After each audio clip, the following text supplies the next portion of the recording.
Saya sarankan ini buat anak-anak Tuhan ya. Lawan penyihir, lawan suami. Pegang ini dua sikap. Jangan takut, jangan sombong.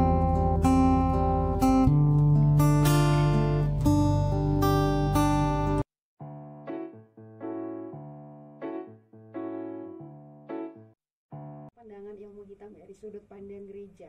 Karena jujur Pak Pendeta, saya sedikit terganggu dengan keluarga saya yang sedikit-sedikit ini pasti tetangga sebelah yang suami. Atau kalau orang Kupang selalu bilang ternyata orang itu keras juga ya.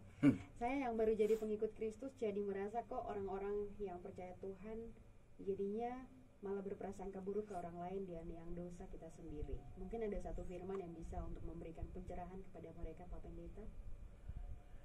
Iya, kuasa gelap ya, atau kita biasa kenal dengan istilah okultisme.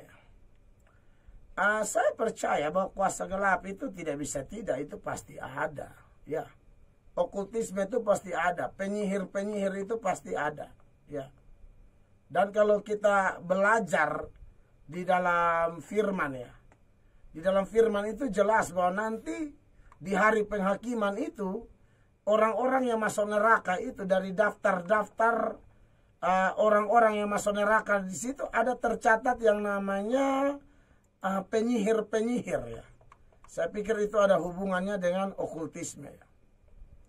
Jadi memang okultisme ini ada, tidak bisa tidak. Kenapa? Dan okultisme itu pasti adalah cara setan ya, kaki tangan setan ya. Jadi saya pikir tidak mungkin tidak ada ya. Kalau kita lihat misalnya di dalam Wahyu ya. Wahyu pasalnya yang ke-21 ayatnya yang ke-8. Saudara bisa baca di sana daftar orang-orang yang masuk neraka itu dikatakan demikian. Tetapi orang-orang penakut, orang-orang yang tidak percaya, orang-orang keji, orang-orang pembunuh, orang-orang sundal, tukang-tukang sihir, penyembah-penyembah berhala dan semua pendusta, mereka akan mendapat bagian mereka di dalam lautan yang menyala-nyala oleh api dan belerang. Inilah kematian yang kedua. Jadi tidak bisa kita pungkiri bahwa okultisme, kuasa gelap ada. Oh, itu Alkitabiah. Maksudnya ada informasinya di Alkitab. Makanya ada pelayan-pelayan khusus yang memang Tuhan kasih karunia seputaran okultisme itu, mereka sangat-sangat dipakai Tuhan masalah itu. Nah, definisi dari okultisme itu apa?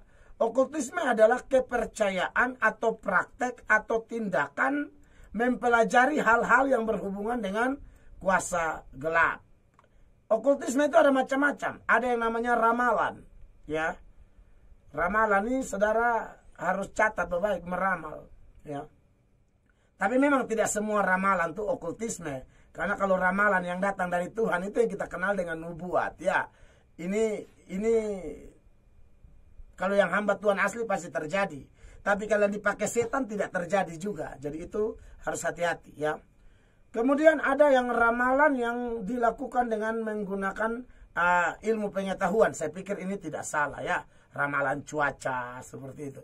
Tapi ada ramalan yang termasuk okultisme ya. Macam-macam cara orang meramal yang termasuk okultisme itu.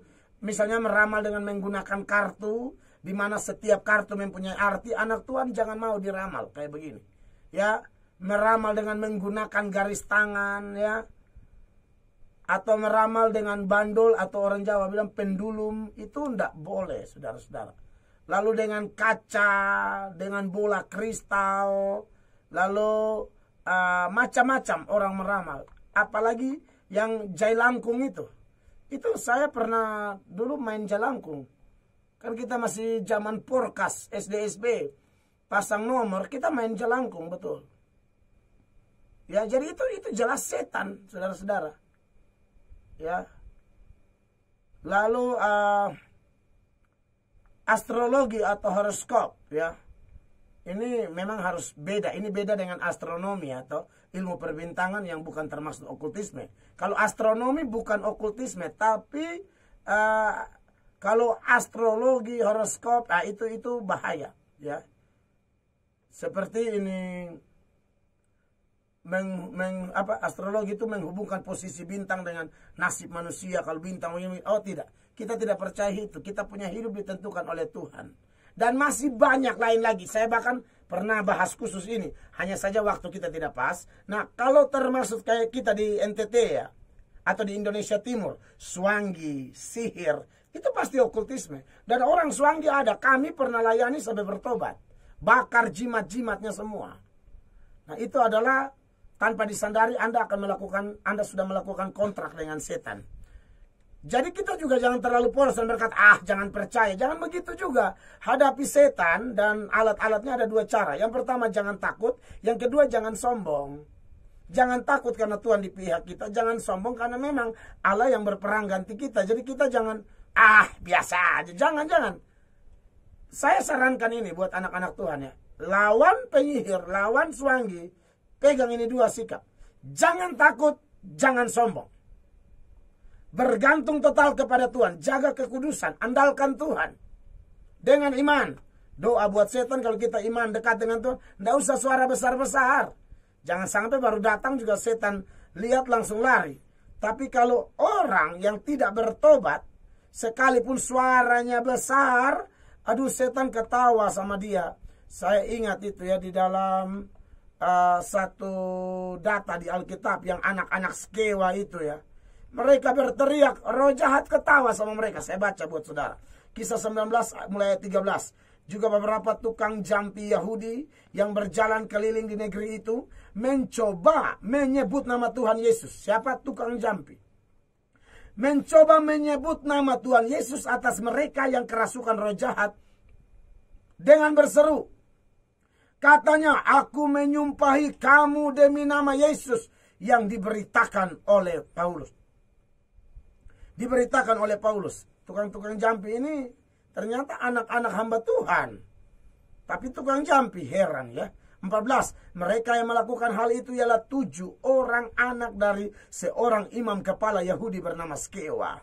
Tapi waktu mereka usir setan, setan bilang apa? Roh jahatnya bilang apa?